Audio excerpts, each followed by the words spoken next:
नवाज शरीफ साहब के पास दो ही ऑप्शन है, नंबर 1 वो अपनी अपील कर लें, नंबर 2 कि वो असाइलम ले वहाँ।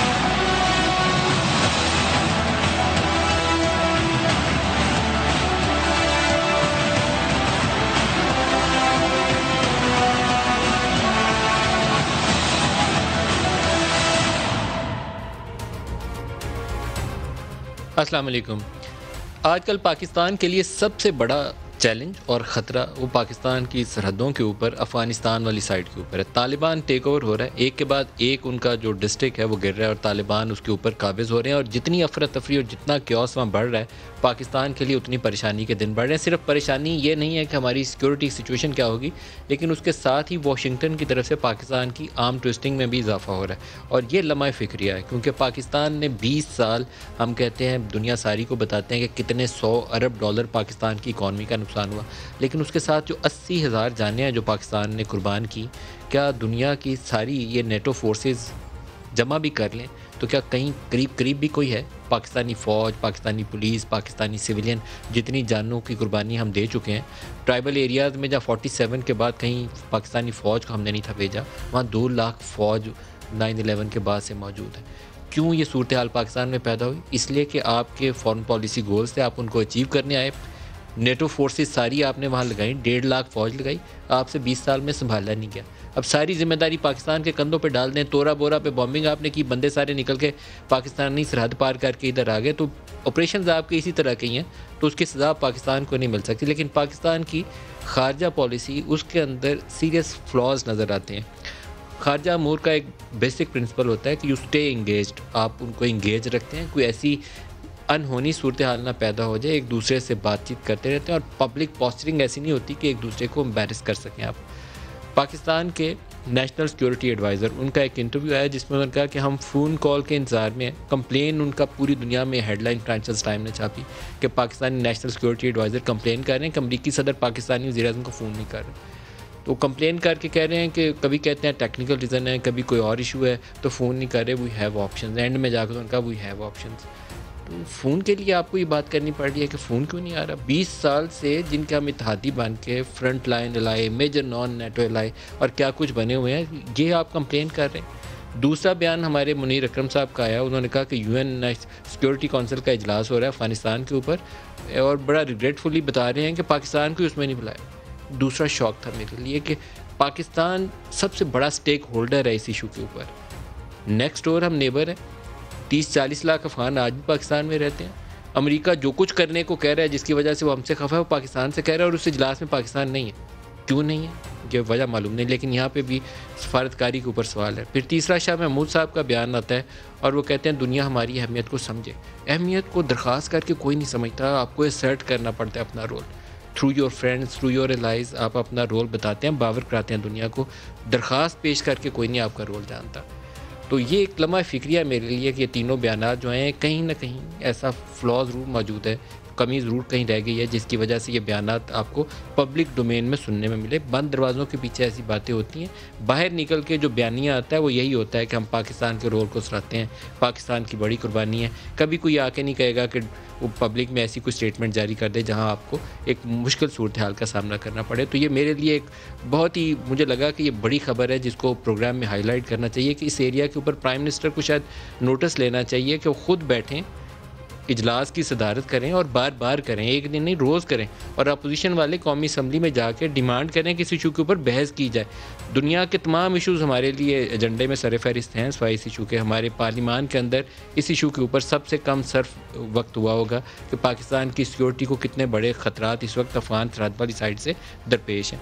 तो ये प्रोग्राम का एक हिस्सा है। दूसरा, नवाज शरीफ साहब का वीज़ा, उसका जो स्टे था उनका, वो उन्होंने 6 माह का एक्सटेंड करते थे, वो उन्होंने कैंसिल कर दिया, वो उसके ऊपर अपील में चले गए। तो शेख रशीद साहब ने उसके ऊपर प्रेस कॉन्फ्रेंस की है, वो भी प्रोग्राम में डिस्कस करेंगे।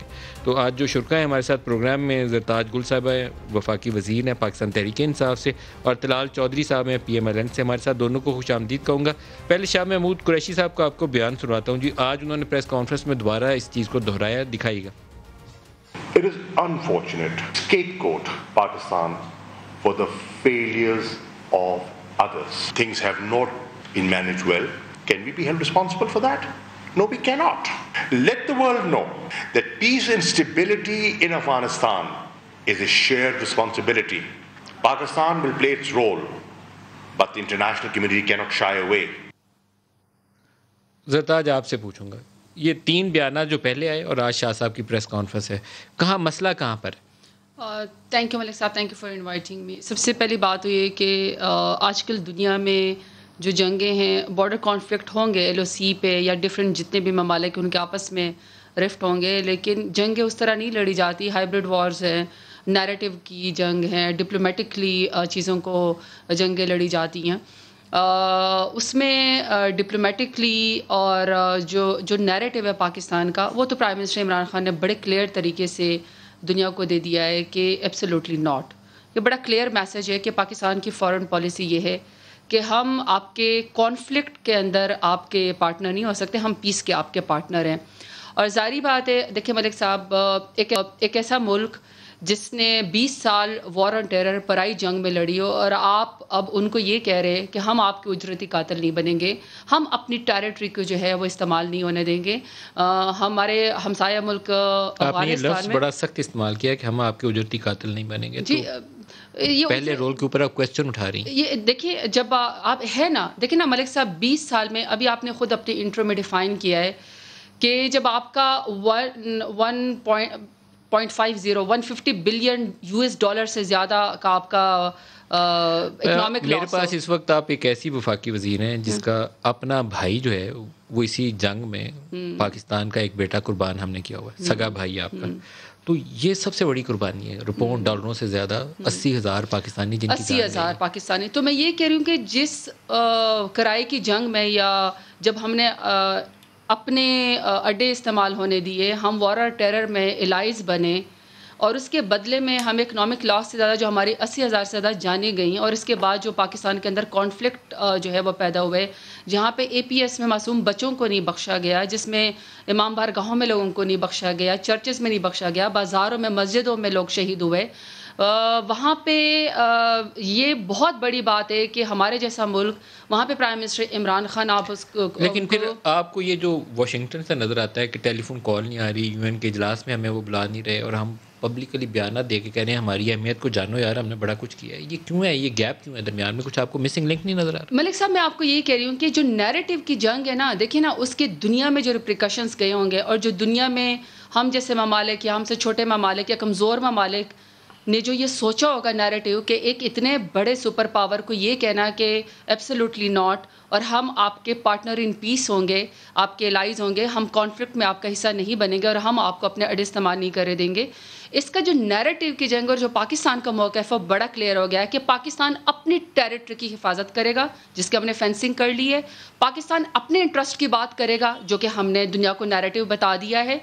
2 बातें, पहले आपने कहा कि फिर अगर ऐसा है तो फिर सलामती काउंसिल में ऐसा क्यों हुआ है कि सलामती काउंसिल के इजलास में, देखिए सबसे बड़ी बात यह है कि इस वक्त सलामती काउंसिल को जो हेड करें या जो उसकी प्रेसिडेंट सदारत है, वो इंडिया के पास है। इंडिया के हमेशा से मिलाफाइड इंटेंशंस हैं, उन्होंने नहीं बुलाया, लेकिन 11 तारीख को जिस वक्त कतर में हो रहा है, जो रशिया की कॉल के ऊपर इसका इजलास बुलाया जा रहा है, एग्जैक्टली, देखिए ना, उसमें 3 सुपर पावर है, China, America, Russia and Pakistan. It is huge. हम अपना मौक़िफ़ वहाँ पे बयान करेंगे, हम अपना मौक़िफ़ बताएंगे। इसका मतलब है कि सुपर पावर पाकिस्तान की हैसियत को समझती हैं, इस्टेब्लिश्ड पोजीशन है, पाकिस्तान की फॉरेन पॉलिसी क्लियर है। हम अपने हिस्से का काम करेंगे, हम अपने हिस्से का काम करेंगे। पाकिस्तान पहले, कोई ज़ाती राय मोहब्बत नहीं, पाकिस्तान के लिए पहले, और इंटेग्रिटी के ऊपर कोई सवाल नहीं। तलाल चौधरी साहब, ये पाकिस्तान के लिए लम्हा फिक्रिया लगता है आपको कि ये बयान जो पब्लिक डोमेन में आ गए कि हमें फ़ोन कॉल नहीं आई और अमेरिकी सदर हमारी अहमियत को समझे, और UN वाले हमें इजलास में नहीं बुला रहे, जबकि हम सबसे बड़े स्टेक होल्डर यहाँ बैठे हुए हैं, तो ये क्यों दिन देखना पड़ा हमें? क्या मसाइल क्या है? गैप कहाँ पर है? मिसिंग लिंक कौन से हैं इसमें? बिस्मिल्लाहिर्रहमानिर्रहीम। नदीम मलिक साहब, जब फॉरेन पॉलिसी और जब आपके मुल्की मुफाद के फैसलों की बजाय इक़्तिदार के लिए फ़ैसले किए जाएं, अफ़गान 2 जंगें जो हैं, दोनों में अगर कोई पर्पस सर्व हुआ है तो वो आमर जो थे उनकी हुकूमतों को बैनुल-अक़वामी लिटरेसी मैसी मिली है, उनके पीछे जो सुपर पावर्स थी वो खड़ी हुई, उन आमरीयतों को दुआम मिला है। पाकिस्तान के लोगों को या शहादतें मिले हैं या हमने लॉस किया है मिलियन बिलियंस ऑफ डॉलर का, हमें कुछ नहीं मिला। चंद अगर डॉलर मिले हैं तो वो भी पता नहीं कहां गए हैं। ये दोनों फैसले जो थे वो आपने पढ़ा होगा कॉलन पॉल की जो बुक है कि उसने कहा कि हम हैरान हो गए कि जब हमने मुशर्रफ को उनके सामने मुतालबात के साथ तो रखे तो कोई एक दो वो करेगा, बाकी तो उसने कहा साथ के पूरे मान लिए। सो ये जिनकी हुकूमतें जब इस तरह की आएंगी तो फिर मुल्की मुफाद दिखता है। हम तो मामे बने हुए थे मैं सॉरी टू से अफगानिस्तान के, और लगता ये कभी स्ट्रेटेजिक डेप्थ, कभी हमारा जी बहुत एसेट है दफाई। अब मुझे बताएं सलामती कौंसिल के इजलास का वो जो उसके कमरे का दरवाजा है वो भी हमारे लिए बंद हो गया। यानी अब हम कह रहे हैं जी वो कतर की कॉन्फ्रेंस, भाई कतर की कॉन्फ्रेंस यूएन की सलामती कौंसिल की मीटिंग है, उसकी रिप्लेसमेंट नहीं है। समझे चले एक साइड पर अगर हम समझ ही नहीं रहे। आपने कोलन पावल की किताब का हवाला दिया, ये 9/11 के बाद उन्होंने मुतालबात रखे थे और वो रिचर्ड आर्मिटेज का इन्होंने धमकी दे दी कि इतने बमबारी करेंगे कि आपको स्टोन एज में ले जाएंगे। वो पुराना वक्त गुजर गया। अब क्या हुआ 2021 में क्या हुआ? अब तो 20 साल बाद हमें ये दिन देखना पड़ा। उसी पे आ रहा हूं। देखे मलिक साहब मामला ये हैं, अब थोड़ा सा जरा पीछे कश्मीर के इशू पे हमारे साथ कौन खड़ा हुआ?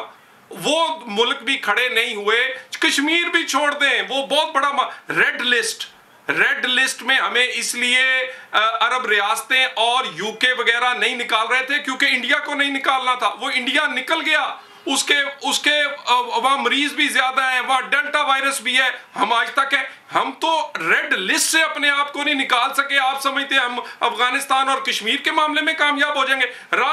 टेलीफोन का मामला मलिक साहब, ये इमरान खान साहब को इतना हाईलाइट नहीं करना चाहिए था। ये उनका जाती नहीं, अब ये कौमी मामला बन गया। ये एम्बेरसमेंट एज ए पाकिस्तानी मेरे लिए है कि भाई आपका फोन ना इंडियन उठाता है ना आप तरले मिलते। आपके सिक्योरिटी एडवाइजर ने ये तो नहीं कहा कि कश्मीर पे साथ नहीं दिया तो हम ये कर देंगे। हाँ, आपने सिर्फ अपनी जात का मामला रखा है। और मैं सॉरी टू से ये जिस तरह की फनेटिक किस्म की ये फॉरेन पॉलिसी है, मुझे लगता है किसी दिन कोई खंबे पे चढ़ जाएंगे खान साहब, जिस तरह मुतालबात पूरा करने के लिए कि मुझे फोन ना आया तो मैंने छलांग लगा देनी। ये एम्बेरसमेंट है हमारे लिए। यानी पूरी दुनिया में हमारा सिक्योरिटी एडवाइजर कह रहा है कि एटमी ताकत का वजीर आजम भीख मांग रहा है कि मेरा फोन सुना जाए। यार कमाल करते, जिसको फोन नहीं आता वो कश्मीर पर हमायत करेगा, अफगानिस्तान पे हमायत करेगा? नहीं करेगा। दुनिया के डायनामिक्स समझें और ये कबूल करें कि आपकी फॉरेन पॉलिसी फेल है, और उसके बाद पार्लियामेंट में बैठे लोगों को साथ बिठाएं, पूरी कौम को अपने पीछे जमा करें। ये आप सुपरमैन ना बने। आपके होते हुए कश्मीर का सत्यानाश हुआ है, आपके होते हुए हमारी वो सबज पासपोर्ट की आप कहते थे इज्जत होगी, वो आज खाक में मिल गई है। आज रेड लिस्ट से हम नहीं निकल सकते। फॉरेन पॉलिसी टोटल फ्लॉप है। दोबारा से इन्हें पार्लियामेंट को एतमाद में लेना चाहिए। पार्लियामान हमेशा एक अच्छा फोरम होता है। पार्लियामान में जब आप कोई रेजोल्यूशन पास करें, बात करें, वो आपकी नेशनल पॉलिसी को रिफ्लेक्ट करता है। पॉलिसी स्टेटमेंट वहाँ से निकलती है कि पाकिस्तानी पार्लियामान ने ये फैसला किया, तो आपको इस पे करना चाहिए। कोई मजायका नहीं है, बहस करें, हफ्ता 10 दिन लगाए। मलिक साहब, मैं जब भी आपके प्रोग्राम में आती हूँ ना, मैं सिर्फ इसलिए आती हूँ कि आपके प्रोग्राम में हमेशा बड़ी पॉजिटिव हेल्दी डिबेट होती है मुल्क के लिए। अनफॉर्चुनेटली जब हम लफाजी जंग के अंदर चले जाते हैं ना, तो इससे ये समझ आती है कि आपके पास अल्फाज ख़त्म है, आपके पास विजन ख़त्म है। अब देखिए, ये मजबूर कर रहे हैं कि जिस तरह के इन्होंने अल्फाज बोले कि जी टेलीफोन कॉल, देखें उनके मुंह से फॉरेन पॉलिसी की बातें अच्छी नहीं लगती। जहाँ पे तस्नीम असलम या पुराने जो हमारे एक्स फॉरेन सेक्रेटरी हों, जब वो ये कहते हो कि हमें प्राइम मिनिस्टर नवाज शरीफ की तरफ से हुक्म था कि आप लोगों ने कश्मीरी हुर्रियत रहनुमाओं और कश्मीर के का जिक्र आपने नहीं करना, और जब आप वहाँ पे दिल्ली जाते हैं और आप स्वेरिंग ऑन ओथ जाते हैं, आप वहाँ पे और इधर पाकिस्तान भी बग़ैर वीज़ा के मुद्दे आ जाते हैं और आप गुलाबी पगड़ियाँ उनसे जो हैं वो बदलते हैं, तो वहाँ पे आप हेमा मालिनी से मिलना पसंद करते हैं, लेकिन आप हुर्रियत रहनुमाओं से नहीं करते। और अभी सबकी नज़रें जो रीजनल प्लेयर्स थे या इंटरनेशनल प्लेयर्स थे, जिनकी सारी नज़रें कश्मीर के अमूर के ऊपर लगी हुई थी, वहाँ आपने एक दफ़ा मरियम बाजी ने और नवाज शरीफ ने, किसी ने मोदी का नाम नहीं लिया, किसी ने कश्मीर के मजालिम का नाम नहीं लिया। आप सिर्फ प्राइम मिनिस्टर इमरान खान की ज़ात तक रह गए, आप अपने दुश्मनी करते रह गए, तो लोगों ने आपको देखा है। और अगर आपने अभी इन्हीं के अल्फाज थे, अभी इन्होंने अल्फाज इस्तेमाल किए कि हम तो मामे बने हुए थे अफ़गानियों के, आप भूल जाते हैं कि अभी जो हमदुल्ला मोहिब है, जिसने पाकिस्तान को इतनी गलीज़ गालियाँ दी, उसके साथ किस परमिशन के तहत नवाज शरीफ ने जाके ताल्लुकात बनाया और उनके साथ मीटिंग की? At what cost? आपको किसने परमिशन दी कि जब आप 4 साल आपका अपना फॉरेन आपका मिनिस्टर नहीं था, आप खुद फॉरेन मिनिस्टर थे, जब कश्मीर का मामला आता था, जब कोई मामला आता था, अक़वाम मुत्तहिदा में मलिया लोधी पिछली लाइन में बैठी होती थी और आपकी बेगम साहिबा साथ बैठी होती थी।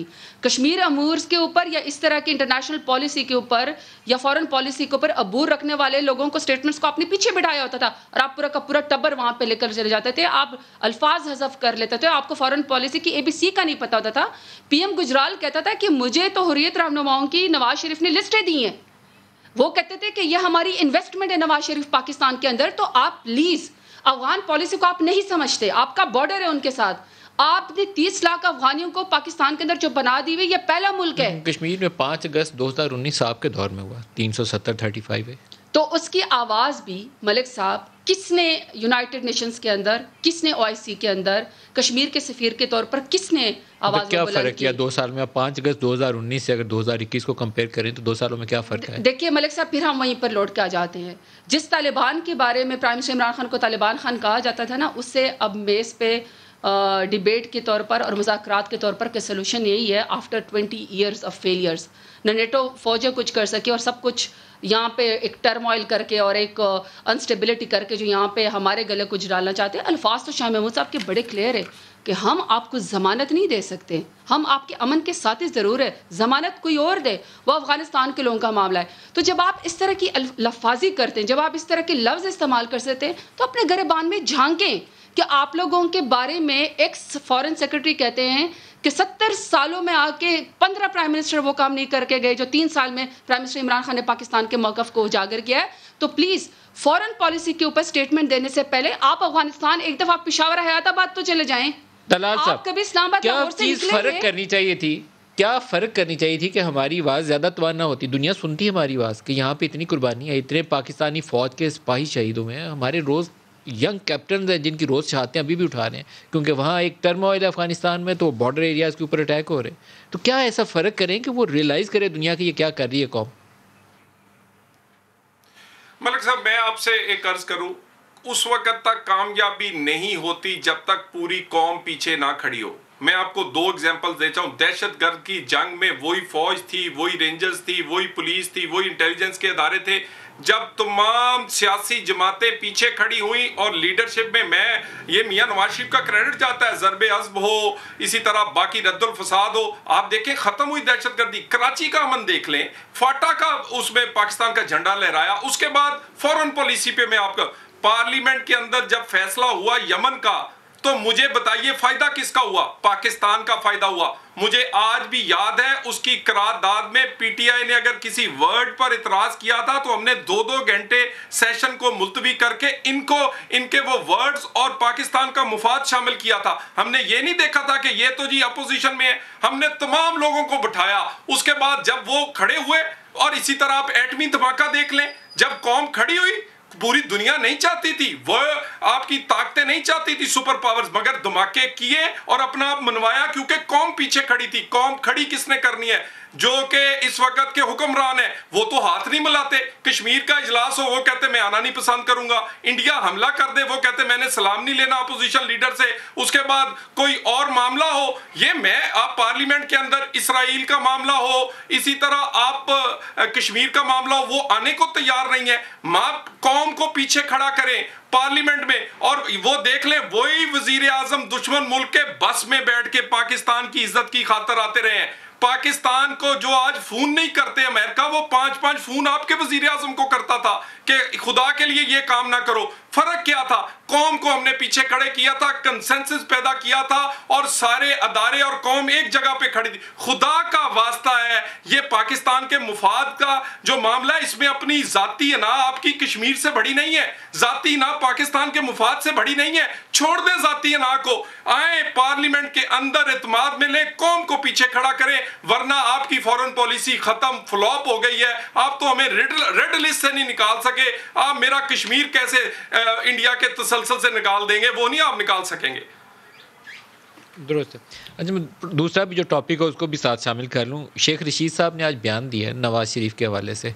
आप रेड लिस्ट का तज़किरा कर रहे हैं, तो वहीं नवाज़ शरीफ भी मौजूद हैं जिनका वीज़ा कैंसिल हो गया और उन्होंने उनके वकला ने अपील दायर कर दी है। शेख साहब उसके ऊपर क्या फरमाते हैं, दिखाएगा जी। नवाज शरीफ साहब का जो पासपोर्ट है वो 16 फरवरी से मनसूख हो चुका हुआ है। उनके पास दो ही ऑप्शन है, नंबर 1 वो अपनी अपील कर लें, नंबर 2 के वो असylum ले वहाँ। और एक साहब ने बयान दिया अगर शहबाज शरीफ को गिरफ्तार किया तो क़यामत आ जाएगी। इस मुल्क में भुट्टो फांसी लग गया तो कोई चिड़िया नहीं फड़की थी। उससे बड़े लीडर तो नहीं है आपके यहाँ, आप क़यामत बर्पा कर देंगे। कानून की हुक्मरानी होनी चाहिए। शेख साहब की जो भुट्टो वाली मिसाल है ये ना देते तो अच्छा था कि भुट्टो फांसी चढ़ गया, चिड़िया नहीं फड़ी। कोई अच्छी मिसाल नहीं है। बहरहाल ज़रताज आपकी तरफ आता है। नवाज शरीफ, दो ही ऑप्शन है, क्या ऑप्शन है उनके पास? वापस आएंगे? देखिए मलिक साहब, अभी हम नेशनल इंटेग्रिटी की बात कर रहे थे, अभी हम सेल्फ रिस्पेक्ट की बात कर रहे थे कि जहाँ पे prime minister Imran Khan Pulwama attack के बाद ये कहता कि अगर आपने खुदा न खास्ता पाकिस्तान की तरफ मेरी नज़रों की से देखा तो हमारे पास एक ही ऑप्शन है, ला इलाहा इल्लल्लाह। इससे बड़ी बात नहीं हो सकती है।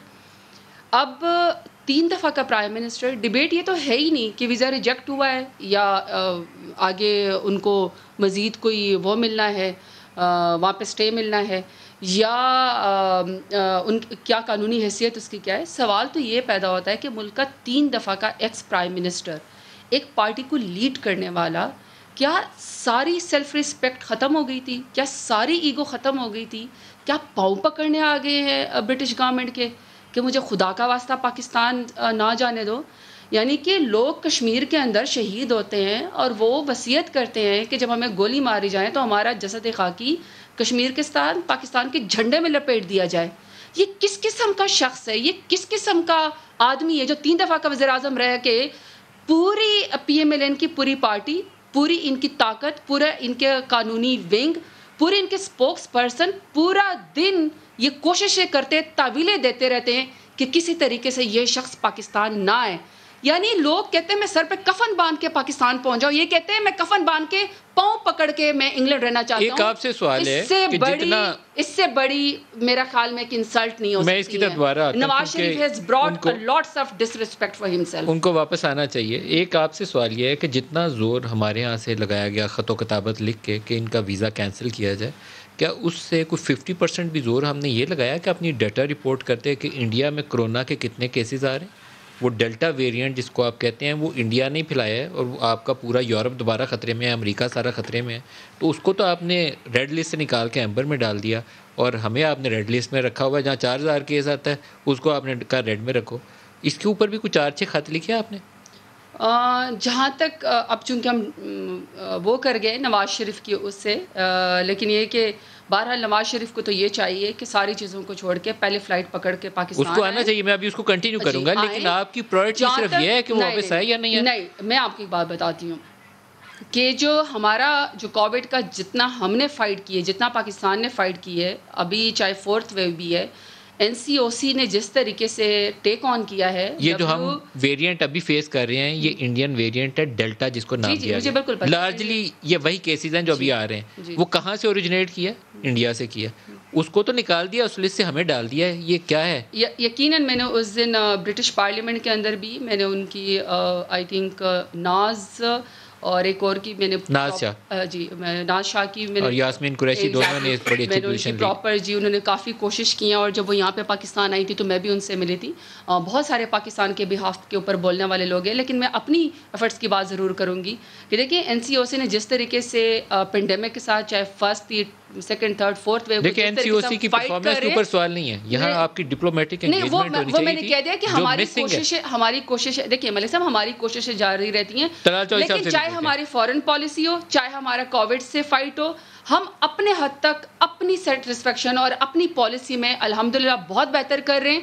और हमने पाकिस्तान की हर वो कोशिश कि जिससे कि पाकिस्तान पेंडेमिक से बचा जाए, क्योंकि सवाल आपके दो हैं, या फिर हम अपने फॉरेन तलाल चौधरी साहब, नवाज शरीफ को पाकिस्तान आना चाहिए। आपकी सियासत जो है उससे तगड़ी होगी, नुकसान नहीं होगा। वो वापस आए बजाय वहाँ वीज़ा स्टे मांगने के, वो बोले मैं तो वापस जाता हूँ पाकिस्तान, देखते हैं कोर्ट्स में जाके क्या होगा। बिल्कुल मलिक साहब आना चाहिए नहीं, वो आएंगे इंशाल्लाह ताला, लेकिन मामला क्या है? आप जरा माइंडसेट देखें उन हुक्मरानों का कि वो शेख रशीद जो वजीर दाखिला हैं, जो इस मुल्क की हर आदमी की हिफाजत उनके जुम्मे है, वो एग्जाम्पल क्या दे रहे हैं? उनका ये जो इस वक्त के वजीर आजम है, कभी उनकी स्टेटमेंट आपने सुनी है? जेल में कैद लोगों के बारे में, मैं इसका पंखा उतार लूंगा, मैं इसका चारपाई ले लूंगा, मैं इसको दुआई नहीं जाने दूंगा। और ये यहां पर दो मामलात हैं। एक इंसाफ का मामला है। मुझे ये बताइए, इल्जाम तो हम पर था कि 500, 700, 800 अरब ले गए और सजा हमें बाद में हुई है, हयात नाहल किया है बेटे से तनख्वाह ना लेने पे। और मुझे वो बताइए, वो अरशद मलिक की वीडियोस जिस पर सजा कहते हैं कि काटने आए पाकिस्तान, उसका भी तो कोई हिसाब हो जाए। चले उसके आगे हुक्मरान, यानी वो बीमारी जो थी उसको वो हमारी कमजोरी समझते थे, इलाज को सियासी हथियार बना लिया था। यानी नवाज शरीफ को जेल में टॉपिक के तौर पर सामने आएंगी। जब भी आप अदालत में जाएंगे, आप क्वेश्चन करेंगे कि ये वीडियो के बाद ये कुछ साथ हो चुका है जिसके ऊपर सजा दी थी, तो आए फेस करें, जाएं हाई कोर्ट में, सुप्रीम कोर्ट में दरवाजा खटखटाएं। इतना मतलब अंधेर नहीं पड़ा हुआ कि आप सारे सवाल उठाएंगे और वहां से आगे जवाब नहीं आएगा। जवाब आएगा आगे से।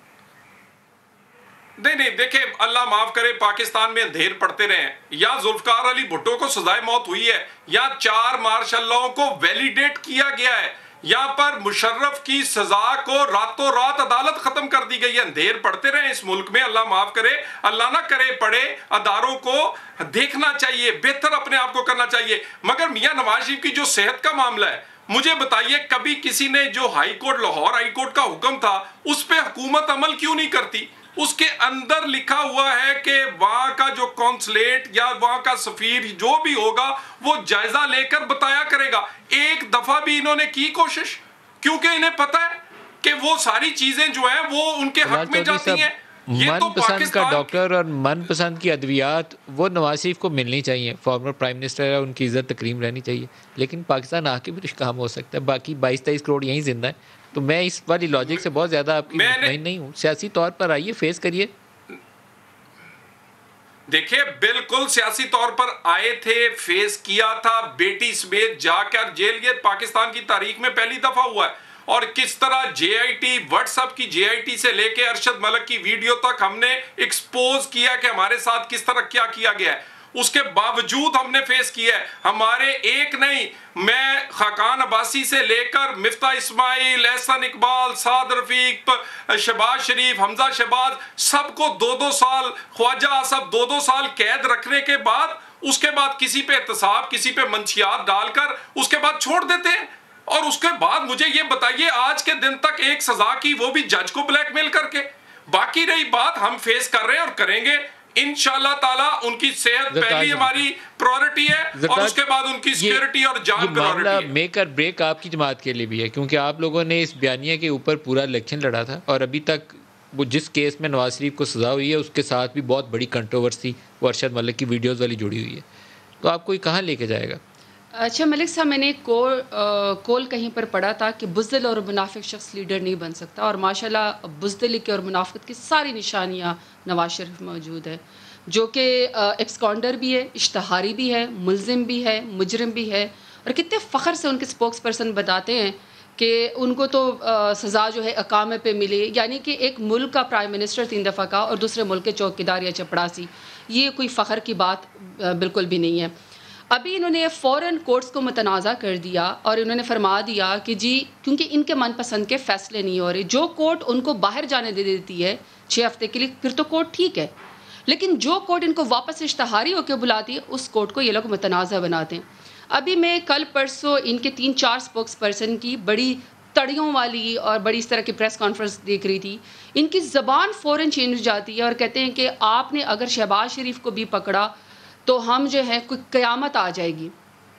अभी मैं इनका एक नया केस पढ़ रही थी। इनके केस में जिसके ऊपर ये तड़ियाँ लगा रहे थे, अभी तलाल साहब ने फ़ौरन कोर्ट को मुतनाज़ा कर दिया और जब अभी शहबाज शरीफ को बुलाया, उनके ऊपर एक केस है जो अभी उनसे नैब ने सवाल पूछा है। उन्होंने पूछा है कि जब लाल सहारा नेशनल पार्क बना था तो उसके कोई 144 लोगों के नाम दिए गए थे, बलीगुर रहमान जो इनके मिनिस्टर हुआ करते थे जी, नेशनल पार्क की ज़मीन उनकी थी, इन्होंने 14,000 किनाल फिक्टिशियस नेम के साथ 144 लोगों के नाम की, और उसमें हमजा शहबाज भी है, शहबाज शरीफ भी है, बलीग रहमान खुद भी हैं। यानी कि ये कितने मुरब्बे ज़मीन इन्होंने हथियाई, फिर सरकारी ज़मीन से फंड वो करके उसको ज़मीन को खाले बनाए। अल्लाह करे कि इनमें से कोई केस साबित हो जाए मैं मलिक और किसी को आप फांसी पे लटका दें, मैं I would be very happy कि वो कोर्ट ऑफ लॉ के अंदर साबित हो जाए।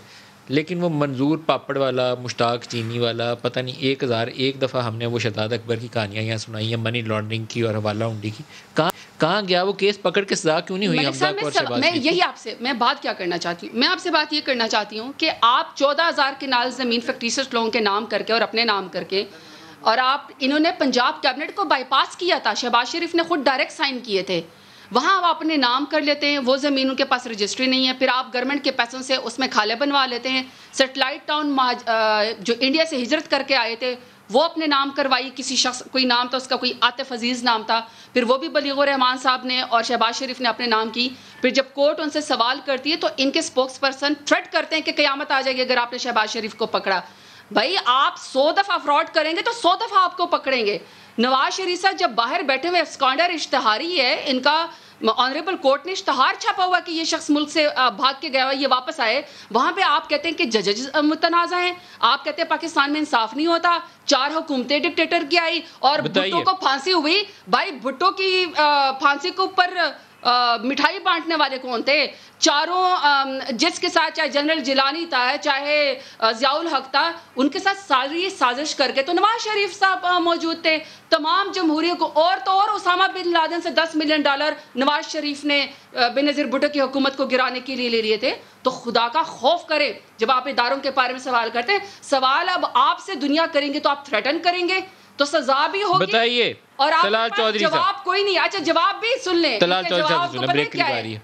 तलाल चौधरी साहब, जवाब ये आप तो उन्होंने कहा शहबाज शरीफ के ऊपर उससे भी बड़ा केस आ गया, अब क्या बनेगा आपका?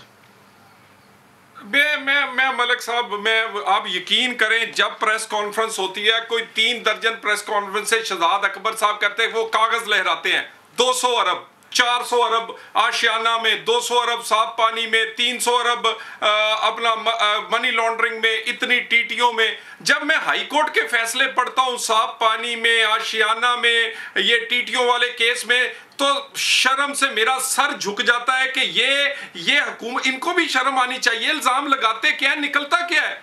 आप तो इल्जाम लगाते हुए आपको कितने, अब आपकी हुकूमत है और भाई अब 3 साल हो गए हैं, हमारे पास ना वफाकी हुकूमत है ना सूबाई हुकूमत है, और उसके बावजूद आप इल्जाम लगाने के बाद अब फिर आपने नया ड्रामा शुरू कर लिया है। वो जमीन निकल आई है। भाई शहबाज साहब 2 दफा गिरफ्तार रहे हैं, उनका बेटा 2 साल गिरफ्तार रहा है, उनकी भतीजी 2 दफा जेल में रही है, उनका बड़ा भाई 2 दफा जेल में रहा है, हमारे तमाम टॉप 10 जितने लोग हैं वो सारे जेल में रहे हैं, और मेरे समेत कोई आदमी ऐसा नहीं जिस पे 4-4 दर्जन मुकदमे नहीं है। और उसके बावजूद आज के दिन तक एक कन्विक्शन हुई है, वो भी जज को ब्लैकमेल करके करवाई गई है, उसके अलावा तो कुछ नहीं निकला। वो जमानतों के फैसले जो हैं सुप्रीम कोर्ट हाई कोर्ट के पढ़ाए इनको कहें वो सच्चे हैं कि शहजाद अकबर सच्चा है, वो सच्चे हैं कि नैब सच्ची है। ये रोज कहानी सुना देते हैं, वो 200 अरब जी, वो 400 अरब, और निकालो तो सही ना, ड्रामे बंद करो। ये मेरा सिर्फ तुम्हारा काम है कि आवाजें बंद कर दी जाए हमारी, और हमें बंद करके तो अपनी सियासत और हुकूमत चलाओ। कितने दिन? ये बिल्कुल हिसाब होना चाहिए, और हर उस अफसर का भी हिसाब होना चाहिए जो इनका मुलाजम और नौकर बना हुआ है। उसको अपना हलफ याद नहीं, वो अपने हलफ की, और वो चाहे कि जिस दिन मर्जी ये पकड़ ले, जिस दिन मर्जी छोड़ दे। नहीं, ये ऐसा नहीं हो सकता। ये बहुत भुगत लिया, ये हमने एक्सपोज किया पूरे का पूरा इनका एहतसाब का ड्रामा। क्या करेंगे? वो तो दोबारा पकड़ने की तैयारी में। आपके पास ऑप्शन है क्या? ऑप्शंस मलिक साहब बहुत ज्यादा हैं, और ये हम नहीं चाहते कि या जग सही हो लोगों की भी और अदारों की भी। और ये अपने देखिए ना, कुछ रोशनी डालें थोड़ी सी। देखे ना क्या करेंगे? देखे ना ये क्या ऑप्शन, देखे ना बहुत सियासी ऑप्शन है। नहीं, क्या करेंगे? क्या ऑप्शन है? थोड़ी रोशनी डालें, हमें भी समझ आए, लोगों को, देखने वालों को भी समझ आए क्या ऑप्शन है। जेलें भरने से लेके जेलें तोड़ने तक बड़े ऑप्शंस हैं, और ये बात ना समझे, जेलें तोड़ेंगे मुझे ये बताएं, मैं आपको, अरे सियासी तरीकों में जेलें भरी तो जाती हैं लेकिन तोड़ी नहीं जाती हैं, आप कह रहे हैं तोड़ेंगे भी। ये मैं आपको बताऊं, 2 दर्जन मैं आपको मुकदमात सुप्रीम कोर्ट और हाई कोर्ट के फैसले देता हूं, कोई एक केस साबित नहीं हुआ। यानी ये क्या ड्रामेबाजी है कि अब हर चौथे दिन अपोजिशन को लीडर उतने दिन वो बाहर नहीं रहा उसको अंदर ले जाए। जो आवाज उठे खकान अब्बासी से लेकर राणा सनाउल्लाह तक आप उठा के अंदर कर दें और उसके बाद आपसे निकले कुछ ना। वो 25 किलो हीरोइन ही मुझे निकाल के दिखा दें, 25 अरब तो दूर की बात है, वो 25 किलो हीरोइन ही निकाल दें जो आप कहते थे। यानी आपने ये क्या अदारों को इस्तेमाल करके कॉम्प्रोमाइज कर दी पाकिस्तान का हर अदारा। ये इस तरह नहीं चल सकता। बिल्कुल रेजिस्ट करेंगे, सियासी तौर पर भी, कानूनी तौर पे भी। बताइए ज़रताज, वो तो कहते हैं जेलें भरेंगे भी, जेलें तोड़ेंगे भी। ना करें, इतने मजाक ना क्या करें। देखिए लाइव प्रोग्राम में बैठ के चैलेंज किया उन्होंने आपको। PMLN और मज़ाहमत लास्ट टाइम भी इनको जेल के मचर काटते थे और नवाज शरीफ साहब जो है जद्दा खुद साख्ता जिलावतनी इख्तियार करके नोटों के बैग लेकर भाग गए थे और पीछे बेचारे कारकुनान को छोड़ गए थे। हो सकता है कि तलाल साहब जेल में के अंदर बैठ जाएं, लेकिन ये PMLN के बस की बात नहीं है, क्योंकि शहबाज शरीफ ने खुद कहते हैं कि मैं पाँव पकड़ने को तैयार हूँ और मरीम नवाज भी कहते हैं कि मुझे पाँव पकड़ने का तरीका आता है। लेकिन चले 12 लेने का जी केसेस क्या आते हैं। पानी का जो साफ़ पीने पानी का जो इनका प्रोजेक्ट था ना, उसमें शहबाज शरीफ की क्रिमिनल अपनी कन्फेशनल स्टेटमेंट है कि 4 अरब लगाने के बाद में पंजाब को 1 कतरा पानी भी नहीं दे सका। आपके पास जो अभी 25 अरब की क्या साबित हुआ है साफ पानी प्रोजेक्ट में? कुछ नहीं। वो साबित तो कोर्स नहीं करना है। जो अभी 25 अरब की ना, जो 25 अरब की मनी लॉन्ड्रिंग का केस है ना, तो उसके ऊपर जब सवाल पूछा था तो उसने कहा था कि मेरे बेटों से पूछो। जब हमजा शहबाज से पूछा कि भाई साहब ये 25 अरब 14 चपरासियों के अकाउंट से कैसे निकल आए, तो फरमाते हैं कि मैं तो सियासत में बहुत बिजी था, इसलिए मुझे पता ही नहीं चला कि मेरे अकाउंट में अरबों रुपए कौन डाल गया है। बहरहाल PMLN की मज़ाहमत और मफाहमत की जो पॉलिसी है ये बड़ी मुतक़ख़ेज़ है। पॉलिसी इनकी कोई है नहीं। लीडरान इनके हर दफ़ा भाग जाते हैं कारकुनान को छोड़ के। आई होप कि इनके कारकुनान इस दफ़ा अपने लीडरान को समझें कि ये खुद साख्ता जिलावतनी इख्तियार करके भाग जाते हैं, नोटों के बैग लेकर भाग जाते हैं और आपको इनकलाब के नज़रिए के लिए छोड़ देते हैं। हमजा की ज़मानत क्यों की फिर आपने, अगर उसमें 25 अरब डॉलर या जितने भी अरब डॉलर आए? देखिए, मैं कोर्ट्स के ऊपर कोई सवाल नहीं करूंगी। कोर्ट से रिलीफ मिलना या कोर्ट से ज़मानत मिलना, और स्पेशली ज़मानत मिलने का मतलब ये नहीं है कि किसी शख्स का जो है वो क्रिमिनल रिकॉर्ड ख़त्म हो गया या उसका केस ख़त्म हो गया। PMLN को मिठाई बांटने की, भंगड़े डालने की आदत है जब ज़मानत हो जाती है, लेकिन जब वही ज़मानत ख़त्म हो जाती है, जैसे इश्तहारी मुजरिम की हुई है नवाज शरीफ की, तो फिर आपको बड़ी अच्छी तरीके से पता कि फिर ये कोर्ट के ऊपर पथराव भी करते हैं, ये कोर्ट को मुतनाज़ा भी बनाते हैं और ये कोर्ट्स को गालियां भी देते हैं। एक ब्रेक का वक्त करीब आ गया, ब्रेक ले लें।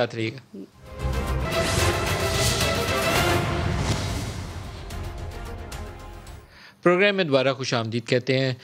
अबू धाबी में एक डायलॉग ग्रुप, पाकिस्तान के लिए उसकी क्या अहमियत है और क्या पाकिस्तान की जो लेबर वहाँ काम करती है मिडल ईस्टर्न कंट्रीज़ के अंदर, उसको क्या उसका फ़ायदा होगा, ये मेरा एक बहुत अहमियत का हामिल टॉपिक है। और जुल्फ़ी बुखारी हमें ज्वाइन कर रहे हैं। जुल्फ़ी, अस्सलाम वालेकुम। अस्सलाम वालेकुम जी। अबू धाबी ग्रुप के क्या हम सरबराही करने जा रहे हैं? जी नदीम मलिक साहब, ये अबू धाबी डायलॉग 2008 में बना था और तब से लेके आज तक कभी पाकिस्तान ने इस डायलॉग को चेयर नहीं किया। ये पहली दफ़ा है PM की कोशिशों से कि हमें 2 साल का हमें मौका मिला है कि इसका चेयरमैन बनना। इसमें फ़ायदा हमारा बहुत है क्योंकि उसमें कुछ 12 मेंबर स्टेट्स हैं, सारे रिसीविंग कंट्रीज़ भी और सेंडिंग कंट्रीज़ भी। तो जब आप ऐसे डायलॉग को एक वर्ल्ड प्लेटफॉर्म पे चेयर करते हैं तो आपको एक मौका मिलता है कि आप ऐसा इकोसिस्टम बनाएं जो लेबर राइट्स को, हमें हमारे लेबर को भी बेहतर राइट्स दें, एम्पावरमेंट दें, प्रोटेक्शन ऑफ वर्कर्स दें। सऊदी अरब में, UAE में, इन ममालिक में कुछ अरसे से पाकिस्तान दिली ख्वाहिश रखता है कि हमारी लेबर फोर्स वहाँ मज़ीद जा सके, कुछ आसानियाँ पैदा हो जाएं, तो कुछ ऐसी अपॉर्चुनिटीज़ भी पैदा होंगी कि 1-2 मिलियन लोगों को और जॉब्स मिल जाए इन इलाकों में? देखें, कोरोना भी है इस वक्त। 1-2 million is a large number. अब हमने कुछ 1.2-1.3 मिलियन अभी 3 सालों में भेजा है विद वो भी कोविड के साथ। अगर कोविड ना होता तो यकीनन ये नंबर मीट हो सकता था। मेन चीज़ ये कि हमें डायलॉग में मैं समझता हूँ जो मेन मौक़िफ़ होगा कि कोविड की रिस्ट्रिक्शंस के बावजूद भी हमें कौन से फैसले लेने होंगे कि कैसी वैक्सीन हो, सर्टिफिकेशन हो, जो वहाँ की क्वारंटीन हो वो सबसे बेहतरीन हो। के और सबसे फास्ट ट्रैक को कि फॉर एग्जांपल यहाँ कुछ 90,000 लोग सऊदी अरेबिया के उनको जॉब्स मिली हुई हैं लेकिन फंसे हुए हैं क्योंकि साइनोफॉर्म उनसे वो एक्सेप्ट नहीं कर रहे। तो अब उनसे अब एनसीओसी से इंशाल्लाह गवर्नमेंट की कोशिश है कि वो एक बूस्टर शॉट उन सबको फाइजर का या किसी और वैक्सीन का दे के उनको भेजें क्योंकि नौकरियां ज़ाया नहीं जाए। तो इन हालात में सबसे बेस्ट तरीका ये है कि जो वैक्सीन एक्सेप्टेंस है, ये जो अभी ये बड़ी इंपॉर्टेंट है जो आप खबर बता रहे हैं कि 90,000 पाकिस्तानी जिनको सऊदी अरब में जॉब मिली हुई है लेकिन उनको यहाँ साइनोफॉर्म या चाइनीज़ वैक्सीन लगी हुई है और वो सऊदीज़ उसको मान नहीं रहे हैं, तो अब हम उनको एक बूस्टर शॉट लगाएंगे फाइजर का या मॉडर्ना का या एस्ट्राजेनेका का ताकि उनको वो एक्सेप्ट कर लें। This is what you are saying? जी, this is what I am saying that this ये होना लाजमी है क्योंकि वैक्सीन, जैसे मैंने आपको बोला कि वैक्सीन एक पासपोर्ट बन गया है। तो जब तक वो एक्सेप्टेड इंटरनेशनली एक्सेप्टेड वैक्सीन हमारे लेबर को प्रायोरिटी पे नहीं लगेगा तो वो बाहर नहीं जा सकेंगे। तो इंशाल्लाह अभी एनसीओसी इस पे काम कर रहा है बहुत जल्द। और कुवैत में भी तो थी कि हमें कुछ अपॉर्चुनिटी मिलेगी नई जॉब? सर कुवैत का अल्हम्दुलिल्लाह अच्छा चल रहा है। कुवैत में हमने कुछ 1300 लोग बाहर भेज दिए हैं। अभी इंशाल्लाह थोड़ा सा कोविड वहाँ फिर से एक वेव आई हुई है, जो ही वो कम होगी तो और भी सेक्टर्स में कुवैत का पहली दफ़ा, और नदीम मलिक साहब ये कुछ 13 साल बाद कुवैत में हमारा ये ब्रेक थ्रू हुआ है। कतर में भी जॉब्स अभी हैं काफ़ी, लेकिन उनके लिए भी जो उनका यहाँ QVC है, हम अभी कोशिश कर रहे हैं कि कतर से पेशावर में भी एक खुलवा दें और एक और सिटी में भी खुलवा दें लाहौर में, कि हम जल्द से जल्द लोग हों। मैं कोशिश ये है कि 300 लोगों को दिन में स्टैंप हो कि वो जा सकें, क्योंकि अगले 12 महीने कतर के लिए बहुत अहम है। वो भी अपने बड़े बड़े इवेंट्स के लिए तैयारियां कर रहे हैं, उनको लोग ज़रूरत है, लेबर भी और हाईली स्किल्ड भी। एक लास्ट क्वेश्चन आपसे पूछ लूँ, आप यूके में काफ़ी एक्टिव रहते हैं सोशल लेवल के ऊपर भी, उन्होंने एम्बर लिस्ट में इंडिया को डाल दिया, हमें रेड लिस्ट में डाला हुआ है। जहाँ से डेल्टा निकला है वो निकल गए, हम उसके अंदर हैं। ये ज्यादती नहीं है हमारे साथ? देखें, वो इंग्लैंड में वो जो इस्तेमाल कर रहे हैं, वो इस्तेमाल कर रहे हैं अपना नंबर 2 डे टेस्टिंग और नंबर 8 डे 8 दिन की टेस्टिंग। वो उस डेटा को इस्तेमाल कर रहे हैं। उस डेटा के मुताबिक वो कह रहे हैं कि पाकिस्तान में 84 या 82% इंक्रीज आई हुई है इसलिए। लेकिन उसके बावजूद भी अगर आप नंबर्स देखें सिर्फ वॉल्यूम के ऊपर, तो मैं आपसे 100% एग्री करता हूँ कि बिल्कुल ज्यादती है कि हमें रेड लिस्ट पे डाला हुआ है। बेशक वो खोल देते कि जो लोग वैक्सीन हुए हैं उनके लिए तो खोल देते, हमें कोई लीनियंसी दिखाते, कंसिडरिंग के दुनिया में Pakistan is in the top 3 countries जिसने कोविड की हैंडलिंग की हुई हो। तो इस पे बिल्कुल हमें आवाज़ भी उठानी चाहिए। इंशाल्लाह हेल्थ मिनिस्ट्री, और मुझे पता है असद उमर साहब ने आज या कल MP से भी बात की है इस पे कि इसको कैसे हम टैकल करें इंशाल्लाह। बहुत शुक्रिया जुल्फी बुखारी, आपने हमें ज्वाइन किया। चौधरी, आपसे चाहूँगा इसके ऊपर कमेंट करें। एक अच्छा ब्रेक थ्रू है ये जो अबू धाबी डायलॉग ग्रुप वाली हमें मिली है, क्योंकि हमारी मिडल ईस्ट के अंदर बहुत ज़्यादा लेबर फोर्स मौजूद है, फैसिलिटेशन चाहिए। आजकल ये वैक्सीनेशन से बहुत ज़्यादा मसाइल पेश हो रहे हैं। Any comment? देखिए, बिल्कुल मिली है, लेकिन मलिक साहब इसमें कोई फॉरेन पॉलिसी नहीं है। ये रोटेशन से सदारत मिलती है। अभी श्रीलंका के पास है, ये नेपाल के पास भी रही है। तो ये मामला नहीं है ना, मामला आपके अभी तलकात देखे, कश्मीर के मामले पे एक लाइन की स्टेटमेंट ना UAE से आई थी ना सऊदीया से आई थी। बड़े बड़े मामलात में मैं तो आपको ये रेड लिस्ट वाला जो अब आप ये देखें कि UAE ने भी हमें रखा हुआ था जैसे क्योंकि इंडिया को रखा हुआ था। यानी क्या फर्क है, हमारे तो नंबर्स भी कम है और दूसरी चीजें तो बाकी ये जो इनकी फॉरेन पॉलिसी है ना, उसका आपको पता चल गया। ये क्या कहते हैं सलामती कौंसिल में क्या हो रहा है उसका आपको पता चल गया कि टेलीफोन कितने का आ रहे हैं, उसका पता आपको चल गया कश्मीर की हालत क्या है। और ये बाकी सिर्फ अहमी बातें हैं, ये रोटेशन से मिली है, इसमें कोई फॉरेन पॉलिसी का रोल नहीं है। ये हमसे भी छोटे या कमजोर मुल्कों के पास ये सदारत रह चुकी है। It's a good news. Closing remarks Zartaj? बस जी मेरी रिक्वेस्ट ही समझ लें PMLN से कि खुदा का वास्ता इस्लामाबाद की तरफ देखना शुरू कर दे, अपने मुल्क की तरफ देखना शुरू कर दे। आपकी फॉरेन पॉलिसी और आपकी मुल्क की इंटेग्रिटी बड़े ज़बरदस्त हाथों में है। आप जब जिनके एलाई थे तो आपको इंडिया भी डोमोर करता था, जिनके साथ आप गुलाबी पगड़ियाँ तब्दील करते थे। एक 70,000 से ज़्यादा जाने और $1 बिलियन का लॉस आपके और ड्रोन अटैक्स आप लोगों के दौरे हुकूमत में हुए हैं। अल्हम्दुलिल्लाह इस वक्त हम पार्टनर इन पीस हैं। जब आप लोग कॉन्फ्लिक्ट में जिनके साथी थे ना, वो आप ही की किए दर हैं। तो प्लीज़ दूसरों की तरफ देखने के बजाय इस्लामाबाद की तरफ देखना शुरू कर दें, क्योंकि इस्लामाबाद आपका मरकज़ है। दूसरी तरफ देख देख के आपने अपने मुल्क का बेड़ा गर्क करवा दिया है। गुल साहब, तलाल चौधरी साहब, आपका बहुत शुक्रिया। आज के लिए इतना ही इजाज़त दीजिए। खुदा हाफिज़।